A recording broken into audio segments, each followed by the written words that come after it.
అందరికీ నమస్కారం. ఈ భూప్రపంచం మీద అసలు ఇప్పటిదాకా ఒక చుక్క వర్షపు నీరు కూడా పడని ప్రదేశం ఒకటి ఉందంటే మీరు నమ్మగలరా? వర్షానికి ఒక వాసన ఉంటుందని తెలుసా? వర్షపు చుక్కల ఆకారం ఏంటి? ఇలా వర్షం గురించి మనకు తెలియని ఎన్నో ఆసక్తికరమైన విషయాలు ఉన్నాయి. అందులో కొన్ని ఇప్పుడు తెలుసుకుందాం. కొంతమందికి వర్షం నచ్చుతుంది, కానీ కొందరికి నచ్చదు. వర్షం వల్ల బయటికి వెళ్ళే ప్లాన్స్ ఫ్లాప్ అవుతాయని కోపం వస్తుంది.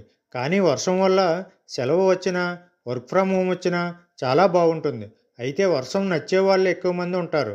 వర్షంలో తడవడం, వర్షంలో వేడివేడిగా ఏమైనా తినడం, వర్షంలో లాంగ్ డ్రైవ్కి వెళ్ళడం, ఇలా చాలా పనులు చేయవచ్చు. అయితే అందమైన వర్షం గురించి ఇప్పుడు చాలా తక్కువ మందికి మాత్రమే తెలిసిన కొన్ని ఇంట్రెస్టింగ్ ఫ్యాక్ట్స్ తెలుసుకుందాం. ఉత్తర చిలీ దక్షిణ పెరులోని అటాకామా ఎడారి ప్రపంచంలోనే అత్యంత పొడి ప్రాంతం.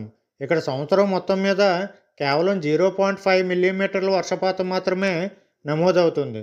అంతేకాకుండా అంటార్కిటికాలోని మాక్ మర్డో డ్రైవ్ వ్యాలీలు ఇంకా పొడిగా ఉంటాయి. ఇక్కడ కొన్ని ప్రాంతాలలో భూమిపై ఒక వర్షపు బొట్టు కూడా పడలేదు. వర్షం మేఘాల నుండి కురుస్తుందని తెలియని వారు ఉండరు. కానీ అందులోని ప్రతి వర్షపు బొట్టు భూమిని చేరకపోవచ్చు. గాలి పొడిగా ఉన్నప్పుడు వర్షపు చుక్కలు భూమిని చేరేలోపే ఆవిరైపోతాయి.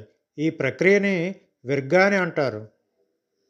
నీటికి సాధారణంగా వాసన ఉండదు, కానీ వర్షం పడేటప్పుడు పెట్టికోర్ అనే ప్రత్యేకమైన వాసన వస్తుంది.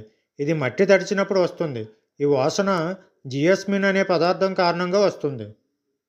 వర్షపు చుక్కలన్నీ రుద్రాక్ష ఆకారంలో లేక కన్నీటి చుక్కల ఆకారంలో ఉండవు. చిన్న చుక్కలు గుండ్రంగా ఉంటాయి, పెద్ద చుక్కలు బన్న ఆకారంలో ఉంటాయి. ఇంకా పెద్ద చుక్కలు అయితే అవి పారాచూట్ ఆకారంలో కూడా ఉంటాయి.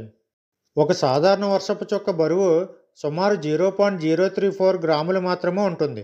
ఇది మన కంటిపాప బరువు కన్నా తక్కువ అన్నమాట. వర్షపు చుక్కలు భూమిని చేరడానికి వెళ్ళే సగటు వేగం 14 మైళ్ళు.